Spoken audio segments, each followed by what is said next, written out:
bist schon eine feige Egoistin zur Mutter. Meine Mutter ist tot. Bella wird hier bleiben, bei mir in Düsseldorf. Marlene wird das Bild nie bekommen. Wir wollten durch diese Aktion unsere Firma retten. Jetzt ist alles kaputt. Ich werde die volle Verantwortung für das Auktionsdebakel übernehmen und dann werde ich Düsseldorf verlassen. Liebe Jessica, wenn du diesen Brief liest, bin ich dabei, Düsseldorf zu verlassen. Und ich will mich nicht dazu zwingen, mit dir zusammen das Kind eines anderen großzuziehen.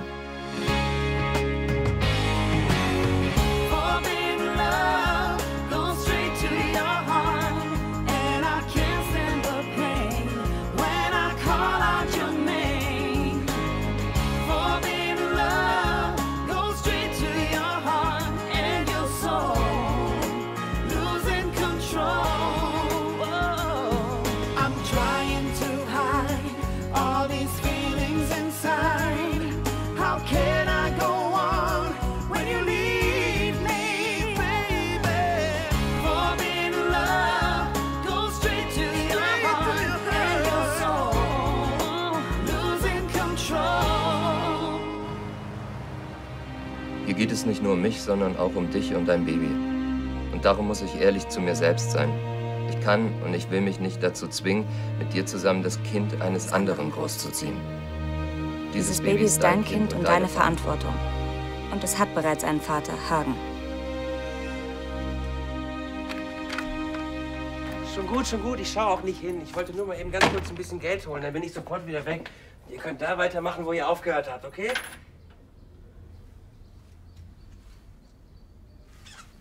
Wo ist denn Daniel? Hey, ist alles okay?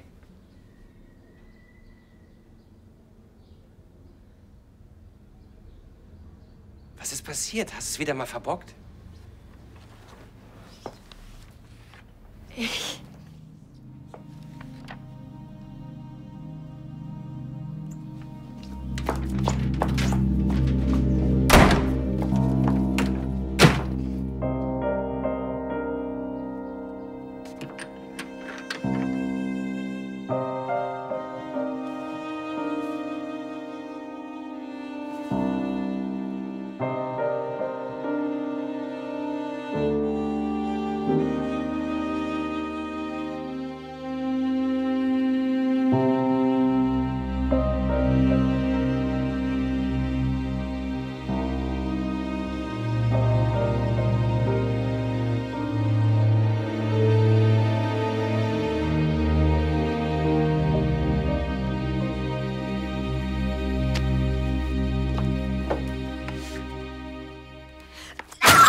Diese Aktion mit dem Bild, das bist nicht mehr du. Das erinnert mich an früher. Ich will nicht, dass du wieder in diesen Zustand gerätst. Du hast dich nicht mehr unter Kontrolle. Ich weiß es nicht. Graf Lahnstein. Was gibt's denn, Justus? Ich wollte Sie darauf aufmerksam machen, dass die Herrschaften im Esszimmer auf Gräfin Helena anstoßen. Darf ich nachfragen, ob Sie der Familie vielleicht Gesellschaft leisten wollen? Ja, danke. Sehr wohl.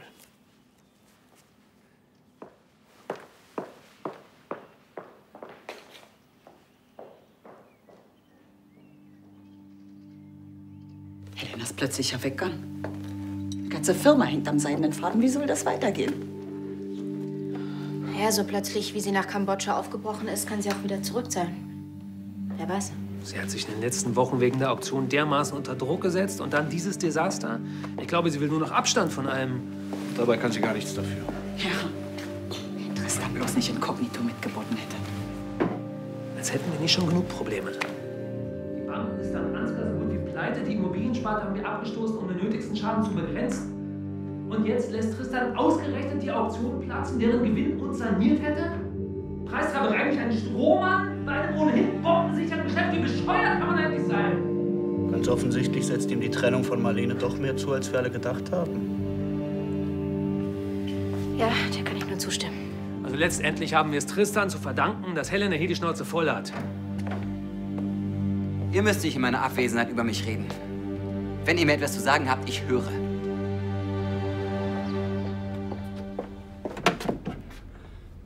Jessica, würdest du mich mal bitte aufklären, was los ist? Wo ist Daniel?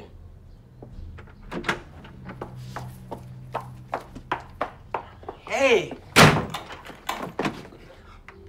Jessica! Was spinnst du?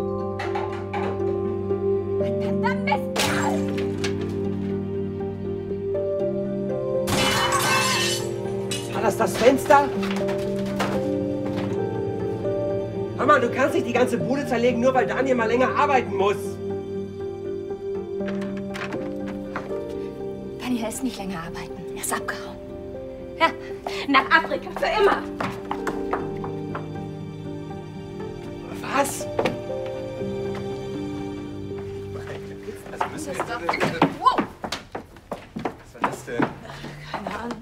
Was war denn mit Jessica los? Keine Ahnung, aber der romantische Abend fällt wohl aus. Ich klär das mal. Ach ja, und nicht barfuß in Daniels Zimmer gehen. Nicht barfuß in Daniels Zimmer, okay. Wieso sollten wir da überhaupt reingehen? Keine Ahnung. Hey, Charlie. Oh, hallihallo. Weißt du, was mit Daniel und Jessica los war? Nein. Du, was soll mit dir los sein? Ja. Danke, Bella. Bitte. Ach, Charlie, ich habe da noch einen kleinen bürokratischen Anschlag auf dich vor. Kleinen Moment. Charlie, was ich dir noch sagen wollte. Der Besuch am Grab meiner leiblichen Mutter und dass du mir alles so offen erzählt hast, das... Danke. Ja. Das ist ein neuer Mietvertrag, den müsstest du mir bitte unterschreiben. Warum das denn? Ich musste Arno aus dem Alten rausnehmen wegen der Haftpflicht. Ach so, ja. Ja, es tut mir wirklich leid. Ich habe das schon so lange, wie es geht, rausgezögert. Kein Problem. Ich gebe ihn dir so bald wie möglich zurück, ja? Danke. Tschüss, ihr zwei. Tschüss. Ciao.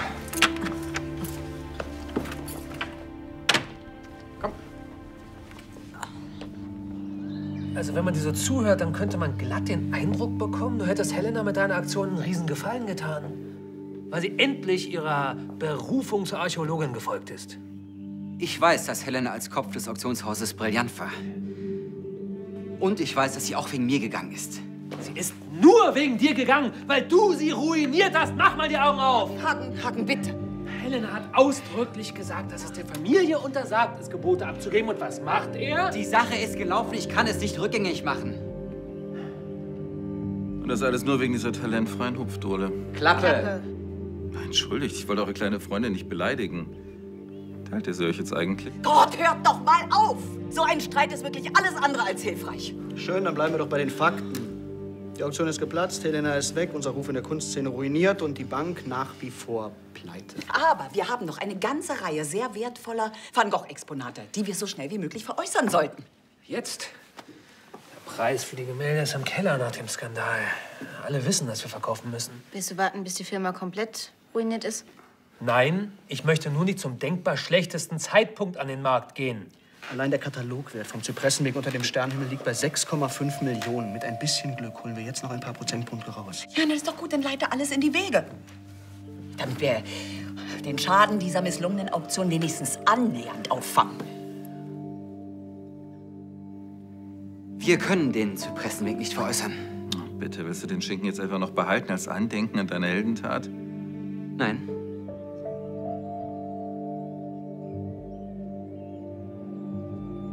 Ich habe es zerschnitten.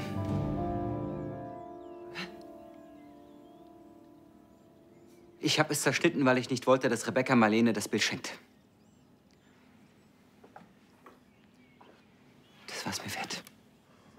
Sehr lustig, Tristan. Du hast sein Zimmer zerlegt, die Scheibe eingeschmissen. Und seine Klamotten sind weg. Also vereier mich jetzt nicht. Was ist passiert? Er hat das Angebot angenommen. Von den internationalen Ärzten in Afrika. Ja? Er hat mich sitzen lassen. Uns. Jetzt hör doch mal auf mit dieser Afrika-Geschichte. Er hat das Angebot deinetwegen gecancelt. Aber wenn du dich so hysterisch aufführst, ist doch kein Wunder, dass er mal in die frische Luft will. Du gibst nicht mir die Schuld. Ja, wenn du so ausflippst, Pass mal auf, Ritsche. Da drin wächst ein Kind. Dein Bauch wird sich bald aufblähen wie ein Ballon. Ich werde nicht mehr mit einer Kiste Apfelsaft die Treppen hochkommen. Ich werde hässliche, flache Schuhe tragen. Und dein Bruder wollte eigentlich an meiner Seite stehen. Aber jetzt ist er, weiß Gott wo, einfach puff, rede nicht mit mir, in Luft aufgelöst. Und du sagst, ich bin schuld.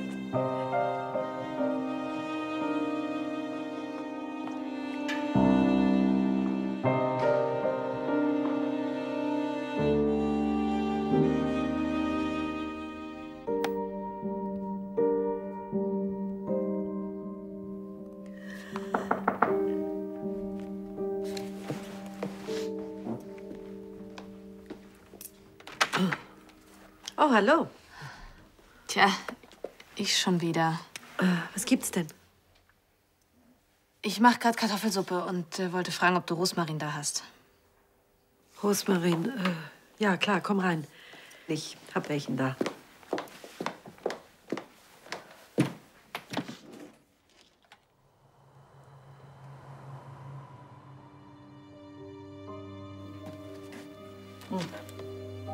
Annes Brille, ich bin gleich wieder da.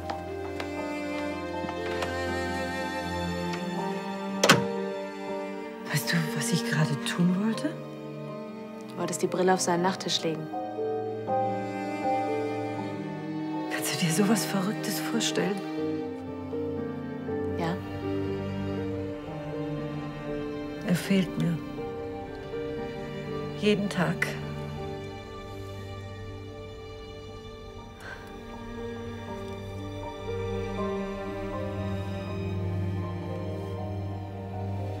Arno hat Rosmarin geliebt. Alles mit Rosmarin. Bella, sei mir nicht böse, aber ich wäre jetzt gern allein. Ja, natürlich.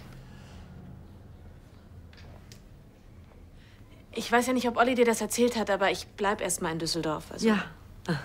Falls du jemanden brauchst zum Reden. Danke.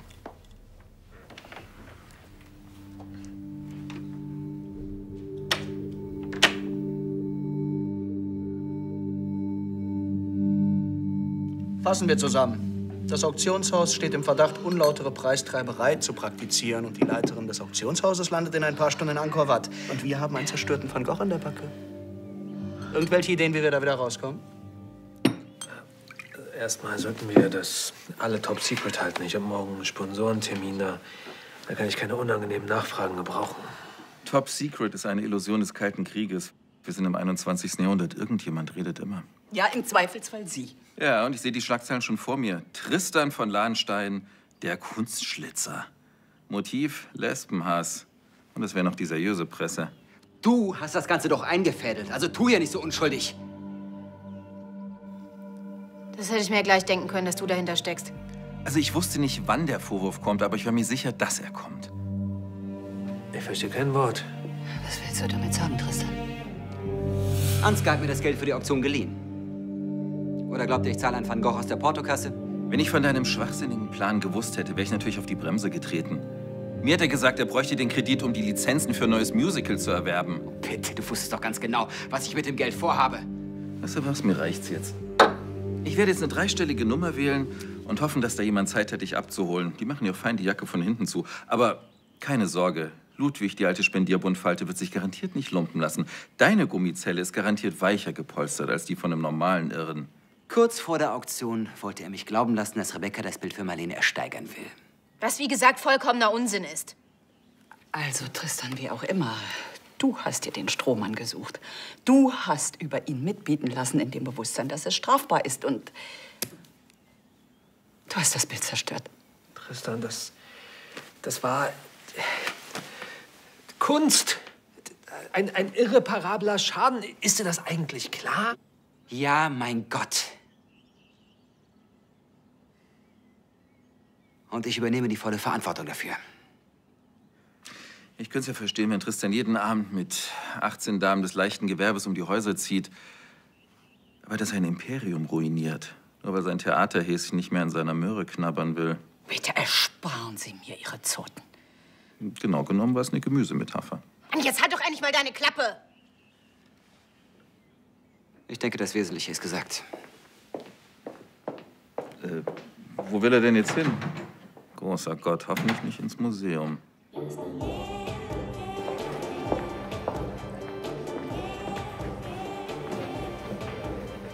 Okay, vielleicht erzählst du mir jetzt mal die ganze Geschichte ohne diesen Afrika-Teil. Glaubst mir das sowieso nicht. Es muss sich um ein Missverständnis handeln.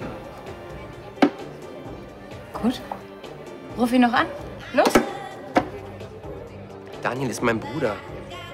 Der jettet nicht einfach so in die Wüste, ohne sich zu verabschieden. Ich kenne ihn, sowas macht er nicht. Ich dachte auch, ich kenne ihn. Weil niemand kennt Daniel Fritsche. Ach, so ein Quatsch. Du bist schwanger und er wird wieder Vater. Der ist bei sowas normalerweise kein Schisser. Also, was ist da passiert? Na los, raus damit.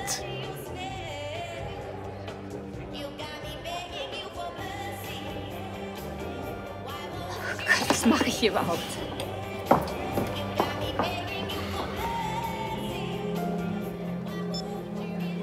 Hey Leute, ich lebe und arbeite ab sofort nicht länger in Düsseldorf.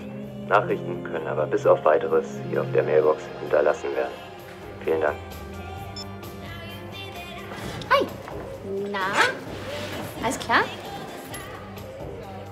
Daniel hat sich vom Acker gemacht. Wie bitte? Ein neuer Job in Afrika, dauerhaft.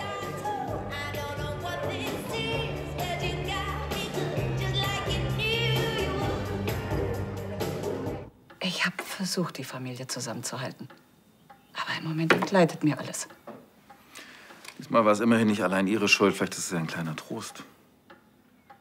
Wissen Sie was, ich kann Ihren Zynismus nicht mehr ertragen. Sie haben doch auch keine Lösung. Sie wollen eine Lösung? Kein Problem. Deine Lösungen kenne ich. Wenn einer aus der Reihe tanzt, Kopf ab.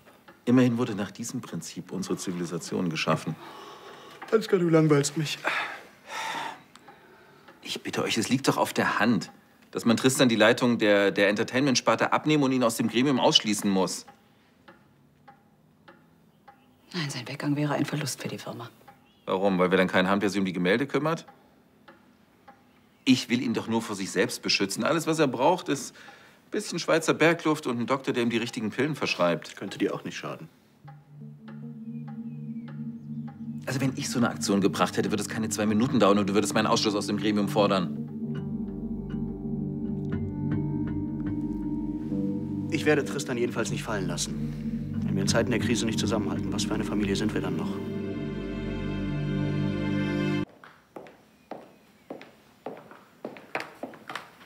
Tristan.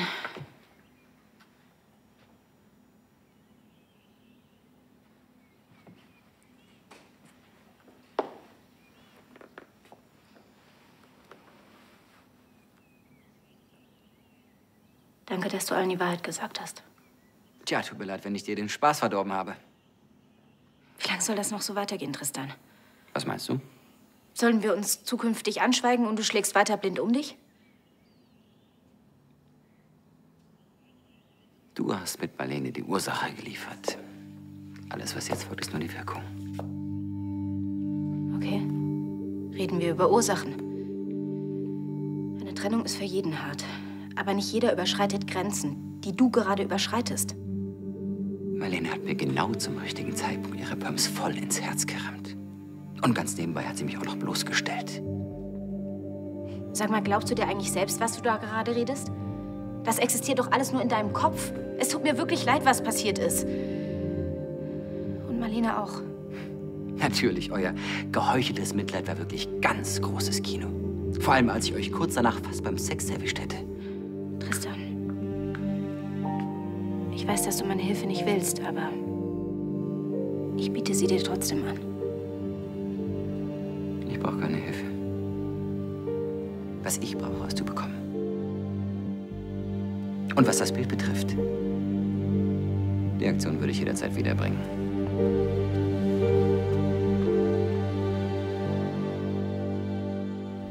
Ach Gott, du Ärmste. Ich würde dir so gerne etwas Aufbauendes sagen, aber ich will dir nicht mit platten Weisheiten kommen. Sowas wie auf Regen folgt Sonnenschein, was uns nicht umbringt, macht uns härter. Aber beides stimmt. Erzähl mir lieber von Bella. Ich kann ein bisschen bisschen Abwechslung gebrauchen, jedenfalls im Moment. Ach, Bella, weißt du, da geht es mir eigentlich wie dir. Ich weiß im Moment einfach nicht, wie ich mich verhalten soll. Du meinst, ob du ihr nicht vielleicht doch besser die Wahrheit sagst? Nein, das nicht. Vor allen Dingen, seit ich erfahren habe, dass die Adoption illegal war. Aber wenn Bella erfährt, dass ich sie einfach so weggegeben habe, irgendwohin. Charlie, beruhige dich doch. Naja, es ist einfach im Moment alles zu viel für mich. Arno ist nicht mehr da, die Wohnung ist plötzlich so leer. Und zum gleichen Zeitpunkt wohnt meine Tochter direkt gegenüber. Ich würde am liebsten vor ihr davonlaufen. Aber weißt du, Elisabeth, dann denke ich wieder, nach 27 verlorenen Jahren will ich jetzt so viel Zeit wie möglich mit ihr verbringen. Also, sei ehrlich zu ihr. Nein, dafür habe ich nicht die Kraft. Irgendwann vielleicht, aber nicht jetzt. Oh Mann, Jessicas Romantik-Accessoires.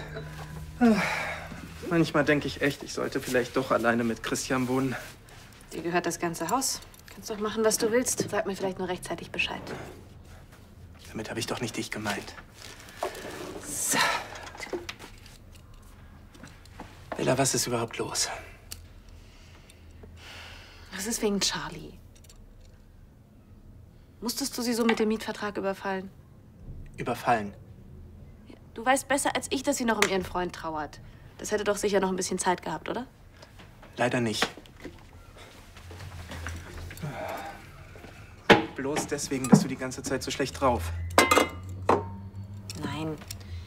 Und es geht ihr einfach wirklich nicht gut und ich hätte sie so gern zum Essen eingeladen. Warum hast du nicht? Ja, das wäre dann total tröstend drüber gekommen in der Situation. Und außerdem hat sie gesagt, sie möchte jetzt alleine sein. Ja. Und bei Charlie ist das ein Code und heißt so viel wie, oh, Gesellschaft, das wäre okay. Sicher? Bei mir heißt das, ich würde jetzt gern alleine sein. Oh, let's paint the town. We'll shut it down. Let's burn the roof. And then we'll do it again. Let's do it, let's do it, let's do it, let's do it. And do it, and do it. Let's live it up and do it, and do it, and do it, do it, do it. Let's do it, let's do it, let's do it. Hey, alles okay bei dir? Nichts ist okay. Aber ich tanze so lange, bis wieder alles okay ist. Okay. Geht's dir denn gut? Ich mache mir ein bisschen Sorgen. Du hast ja eben so komisch an den Bauch gefasst. Na und? Dann fasse ich doch manchmal an den Bauch. Wenn du dir ans Kinn fasst, denke ich auch nicht gleich, du hast Kieferkrebs, oder? Noch ein Wasser. Andi hat mir erzählt, dass Daniel... Und es ist echt heftig. Egal, warum Daniel abgehauen ist, seine schwangere Freundin hier sitzen zu lassen, ist echt eine Sauerei. Wenn er wenigstens nach Las Vegas oder Monaco abgehauen wäre, dann könnte ich es ja noch verstehen, aber in so einem Krisengebiet? Wie scheiße muss man mich finden, um deinen abzuhauen, ne? Keine Ahnung, ich kenne Daniels Gründe nicht. Ich weiß sowieso so wenig über eure Beziehung. Welche Beziehung? Sag mal, hast du eine Beziehung gesehen?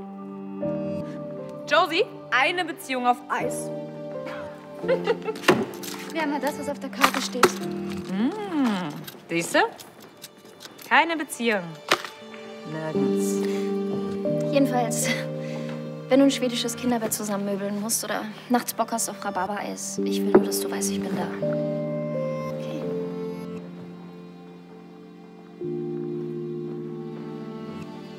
Hast du nicht nur vorhin gesagt, du kannst es nicht ertragen, mir beim Schwangersein zuzugucken?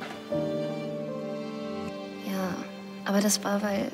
Bevor Dr. Arschloch in die Wüste abgedackelt ist. Nimm's mir nicht übel, Dana, aber ich brauche niemanden. Das ist recht wichtig.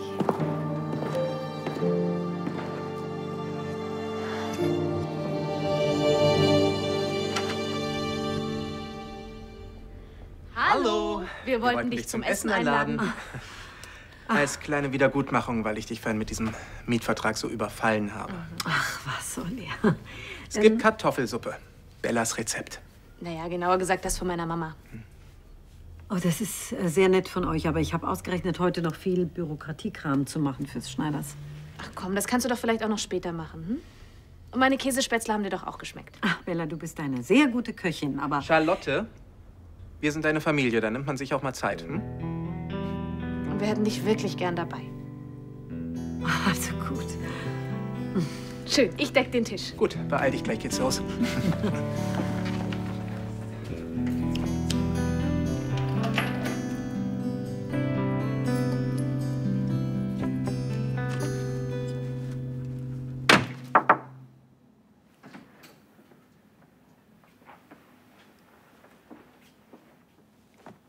Wollt ihr mir den Termin mitteilen, an dem ich im Gremium hingerichtet werde?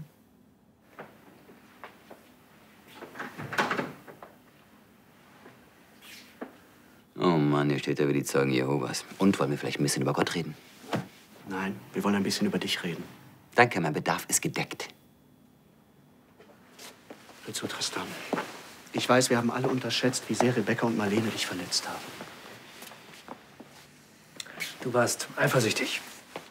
Hast den Kopf verloren. Und dabei völlig überreagiert. Tristan, du hast schon mal professionelle Hilfe in Anspruch genommen. Tristan, es hat dich damals stabilisiert. Und vielleicht wäre es doch jetzt auch wieder eine Option. Hör zu, ich bin nicht einer von deinen Mandanten. Und meine Option, die wäge ich immer noch selbst ab. Und bitte hört mit diesem pseudo-tiefen psychologischen Gequatsche auf. Mein Problem ist Marlene und darüber will ich nicht reden. Weder über sie noch über mich, klar? Es ist wirklich total kaputt. Weißt du was? Dein Ego-Trip, der kotzt mich langsam sowas von an. Es geht nämlich nicht immer nur um dich. Es geht um die Firma und somit um uns alle. Aber das ist dem Herrn natürlich völlig egal. Es ist kaputt. Ja, es ist kaputt. Wie oft willst du das noch sagen? Mann. Wir wollten mit dieser Auktion die Bank auf sichere Füße stellen. Und was machst du? Du rammst der Firma förmlich ein Messer ins Kreuz. Das weiß ich und ich kann es nicht mehr ändern. Tristan, wenn du glaubst, Marlene ist deine Sache, dann stimmt das nicht ganz. Mit deinem Hass auf sie schadest du der Firma und damit uns allen. Tristan, noch eine solche Aktion und Lahnstein Enterprises ist Geschichte. Lass dir helfen. Wegen der Firma? Nein, wegen dir. Weil du zufällig unser Bruder bist.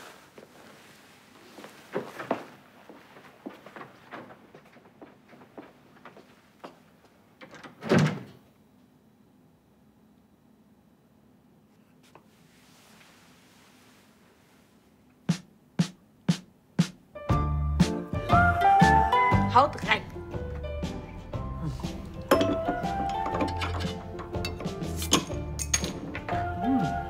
Sehr lecker. Danke. Dabei habe ich das Wichtigste eigentlich noch weggelassen.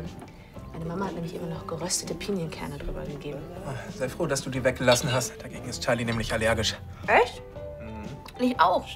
Als ich die zum ersten Mal gegessen habe, musste ich sofort ins Krankenhaus. Totale Atemnot, alles zu. Charlie musste auch irre aufpassen, die quillt immer total auf. Was redest du denn da?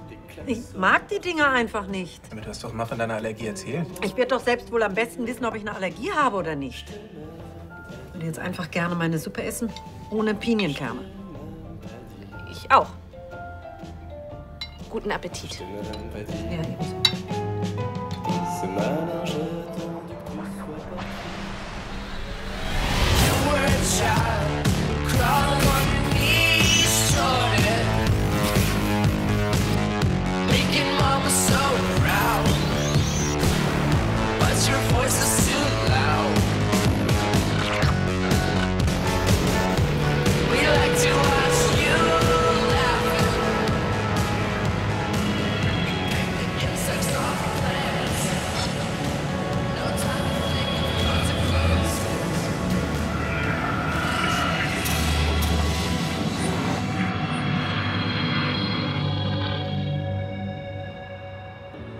Also ich kann ja nicht verstehen, dass die Kartoffelsuppe für die Nachkriegsgeneration so elendsmahlzeitmäßig behaftet ist.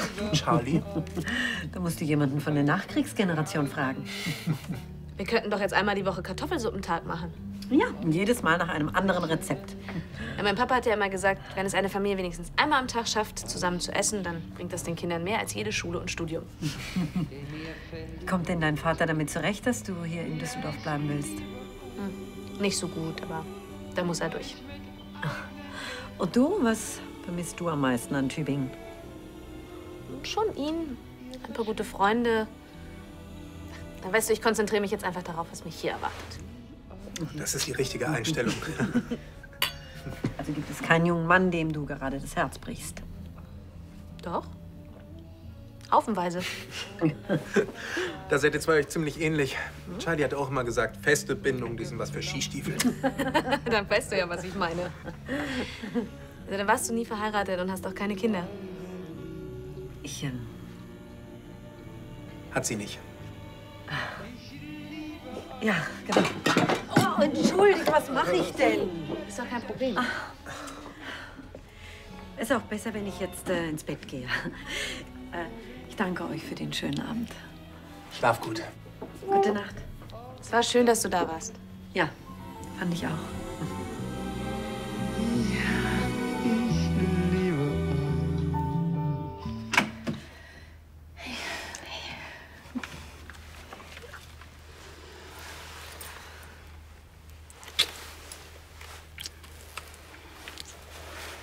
Ich muss mit dir reden. Du bist nicht nur gekommen, um mit mir im Dunkeln rumzuknutschen? Nein, ehrlich gesagt möchte ich mit dir überhaupt nicht mehr im Dunkeln rumknutschen. Jedenfalls nicht heimlich. Was ist los? Tristan hat vor der Familie gesagt, dass er den Van Gogh zerschnitten hat. Das ist doch gut. Naja, im selben Atemzug hat er gesagt, dass er uns damit verletzen wollte. Und dass es ihm die Sache wert war. Dann ist er immer noch verletzt. Obwohl er gar nicht weiß, dass wir beide... Eben. Aber ich finde, er sollte es wissen. Ausgerechnet jetzt, nach allem, was passiert ist. Rebecca hat uns beide mehrfach bedroht, mich erpressen, Van Gogh zerschnitten, Helenas Karriere ruiniert. Ich lasse mich von ihm nicht einschüchtern. Er ist mein Bruder. Er wird mir nichts tun. Und ich finde, er sollte die Möglichkeit bekommen, mit der Wahrheit zu leben. Ich will nicht, dass dir was passiert. Mach dir keine Sorgen, ich passe auf mich auf. Ja?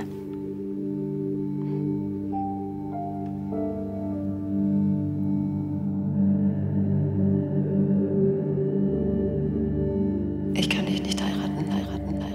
Ich hatte Sex mit Rebecca.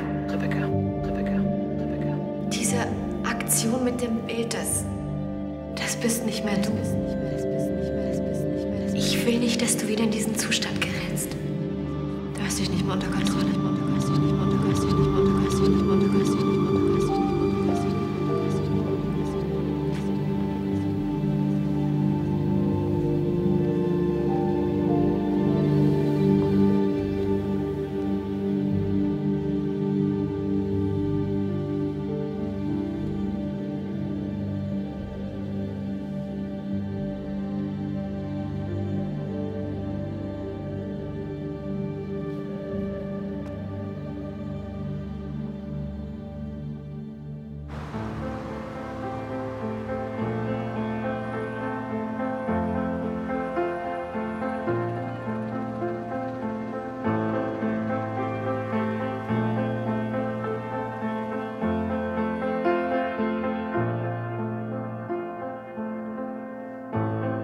I am colorblind.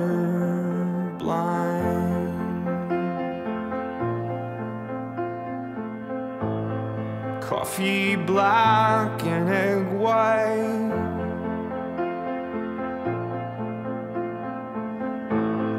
Pull me out from inside.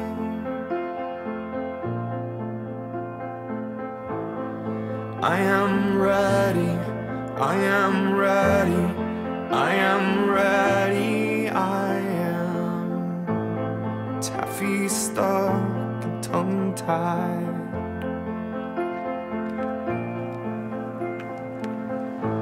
Stutter shook and uptight.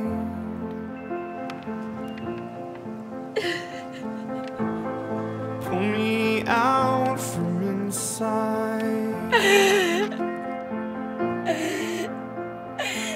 I am ready, I am ready, I am ready, I am fine.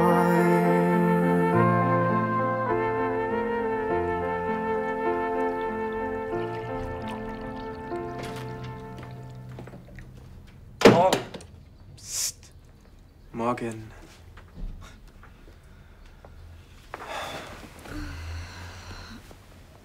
Morgen. Morgen. Oh, war wohl nicht so bequem. Ich habe schon besser geschlafen. Naja, wenn wir die Scheibe repariert haben, dann kannst du in Daniels Zimmer wohnen. Finde ich gut. Das ist auf jeden Fall keine Dauerlösung. Aber wir wissen doch noch gar nicht, ob Daniel nicht wiederkommt. Vielleicht steht er in 3 Tagen vor der Tür. Solange das nicht geklärt ist, nehme ich sein Zimmer auf gar keinen Fall. Und außerdem habe ich eine bessere Idee. Ich habe überhaupt nicht geschlafen heute Nacht. Und bis nächste Woche werde ich kein Auge zutun. Wieso? Was ist da? Da gibt's wieder Kartoffelsuppe.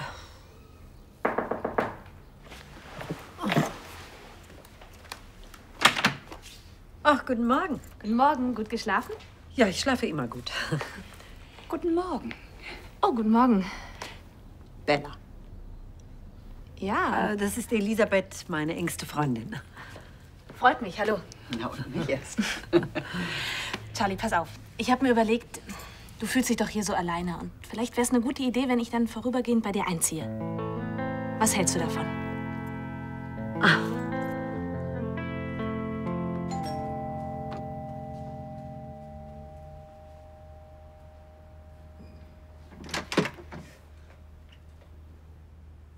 Jessica, komm doch rein. Warst du die ganze Nacht unterwegs? Ist deine Mutter da? Nee, die ist schon im Büro. Wieso? Egal, ich gehe dann. Hey, du glaubst doch nicht, dass ich dich in diesem Zustand gehen lasse. Was soll ich denn sonst machen?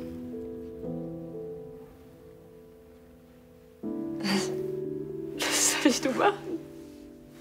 Komm her.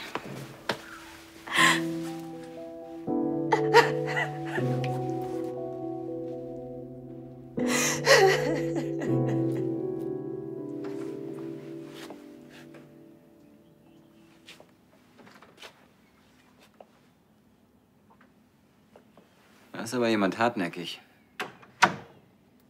Ja. Ich muss mit dir reden.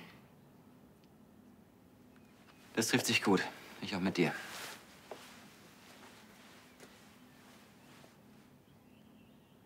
Wie ich mich in letzter Zeit benommen habe, das war nicht in Ordnung. Es tut mir leid. Danke. Ist okay, Tristan. Nein, ist es nicht.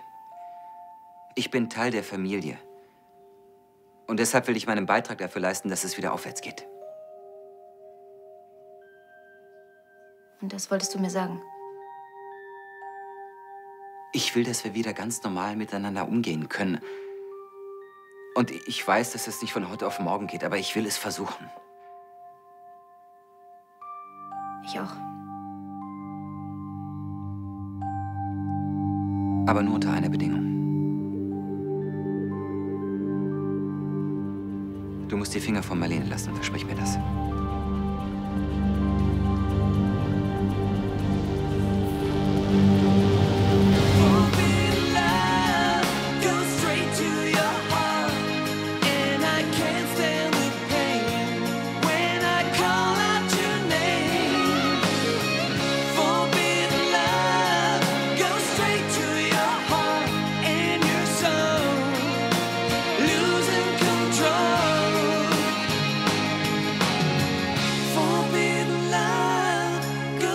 To